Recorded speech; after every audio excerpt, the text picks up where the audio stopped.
Querría empezar expresando el honor que significa para mí participar de una reunión en el marco de un debate histórico, consecuencia de la lucha sostenida del movimiento de mujeres y por los derechos sexuales y los derechos reproductivos.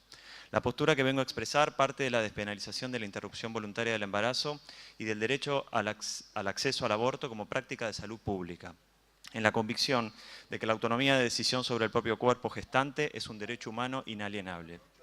Por ende, la criminalización, la clandestinidad y la muerte por abortos inseguros no pueden ser más una política de Estado. En particular, me referiré a dos propuestas de modificación en materia de discapacidad. Como hablamos de interrupción voluntaria, creo que es clave garantizar la voluntariedad de la práctica en todos los casos, incluyendo el consentimiento informado personal por parte de las personas con discapacidad intelectual y psicosocial y usuarias de los servicios de salud mental. En aplicación del artículo 12 de la Convención sobre los Derechos de las Personas con Discapacidad y el artículo 43 del Código Civil y Comercial de la Nación, se debe garantizar la provisión de apoyos sanitarios libremente escogidos sin que eso demore el acceso a la práctica ni implique judicialización. Asimismo, sería ilegal que la decisión sobre la interrupción del embarazo recayera en terceras personas cuyo cuerpo no está involucrado, incluso si se tratase de curadores o familiares. Si bien la campaña por el derecho al aborto libre, seguro y gratuito ya ha modificado en su proyecto este punto mejorándolo, aún se puede trabajar a fin de armonizar el texto definitivo a las normas vigentes y erradicar definitivamente el viejo paradigma de sustitución de la voluntad. Es de destacar que en 2014 el litigio estratégico de organizaciones de mujeres y de personas con discapacidad en la Ciudad de Buenos Aires obtuvo un precedente judicial que garantiza apoyos sanitarios administrativos en materia de aborto no punible. Desde entonces esta figura fue progresivamente receptada en publicaciones especializadas. El segundo punto es el referido a las denominadas malformaciones fetales, graves o severas. Dicha indicación ha sido vista como problemática por parte de organizaciones de personas con discapacidad y de personas intersex, en tanto singulariza condiciones vinculadas a dichas temáticas en el marco de un plazo diferencial. Asimismo, redunda en una selectividad que tiene un impacto desproporcionado sobre dichos colectivos. En Naciones Unidas, las primeras expresiones sobre aborto selectivo fueron por motivos de sexo, el Comité sobre Derechos del Niño en 2005 en su Observación General 7, y luego el Comité para la Eliminación de la Discriminación contra la Mujer en 2006 sobre China y en 2007 sobre India. En relación con discapacidad, el Comité sobre los Derechos de las Personas con Discapacidad de la ONU le ha solicitado a los siguientes países que modifiquen sus normas referidas a malformaciones: España, Hungría, Austria y Reino Unido, por considerarlas estigmatizantes o discriminatorias en relación con las personas con discapacidad. No obstante, en 2006 el Comité de la CEDAW le pidió a la Argentina que contemple específicamente su legislación los casos de riesgos de graves malformaciones de fetos. Entonces tenemos distintos órganos de la ONU pidiendo cuestiones aparentemente divergentes. Cabe preguntarnos, ¿hay una real contradicción? Mi postura es que no.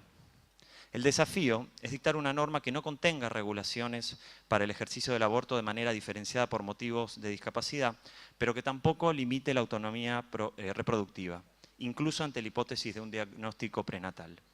Esto es posible en la medida en que el Estado no exija que la persona gestante explicite los motivos por los cuales interrumpe su embarazo. Dicha decisión pertenece al fuero íntimo de la persona y debe estar ajena a injerencias estatales. Así lo expresó el año pasado el Comité de los Derechos de las Personas con Discapacidad en relación con Reino Unido. Cito: los derechos de la mujer a la autonomía sexual y reproductiva deben respetarse sin legalizar el aborto selectivo por motivos de deficiencia fetal. No obstante, las indicaciones o causales se vinculan con plazos gestacionales superiores a la semana 14, tal y como se encuentra en algunos de los proyectos de ley bajo análisis. Como solución, podría contemplarse la extensión de dichos plazos sin mencionar causales. Si no fuera posible, otra opción es encuadrar esos supuestos explícitamente bajo la causal de salud integral, a fin de evitar la afectación a dicho derecho que implica un embarazo forzado, es decir, cuando no hay voluntad procreacional. No obstante, los términos escogidos deben ser otros a fin de no plasmar en la legislación nacional categorías que atribuyan un desvalor a una cierta condición humana.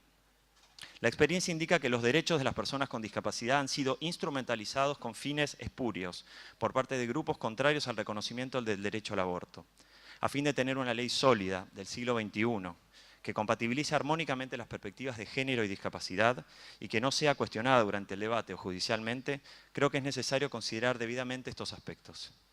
La cuestión del aborto selectivo por discapacidad, sexo, intersex u otro motivo actual o futuro no se salda con cárcel o muertes por aborto inseguro. Adrienne Asch, una bioeticista con discapacidad y pionera en dar este debate, aclaraba que su oposición al aborto selectivo era moral, no legal, estando ella a favor del derecho al aborto.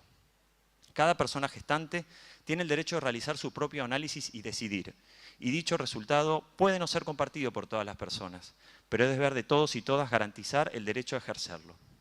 Por otro lado, a fin de que dicha decisión no se base en prejuicios o estereotipos sobre qué vidas valen la pena ser vividas y cuáles no, debe garantizarse el acceso a distintas fuentes de información que refleje las riquezas y aportes que la diversidad brinda a nuestra sociedad. En paralelo, este Congreso y el Estado todo está llamado a hacer efectivas hoy las políticas públicas que brinden los apoyos reconocidos legalmente, que garanticen la autonomía y la igualdad para todas las personas con discapacidad, lo cual es hoy una deuda significativa. Esa también es una manera efectiva de vencer los estereotipos sociales y culturales. Por último, quiero destacar los aportes que realizan este debate las organizaciones de personas con discapacidad y personas intersex, Un minuto, por favor. las cuales pueden y deben ser consultadas. Tengo confianza en que en breve saldrá de este Congreso una ley de interrupción voluntaria del embarazo que garantice sin restricciones el derecho a decidir y con terminología acorde a nuestra rica y pionera tradición en materia de género, discapacidad y derechos humanos. Muchas gracias.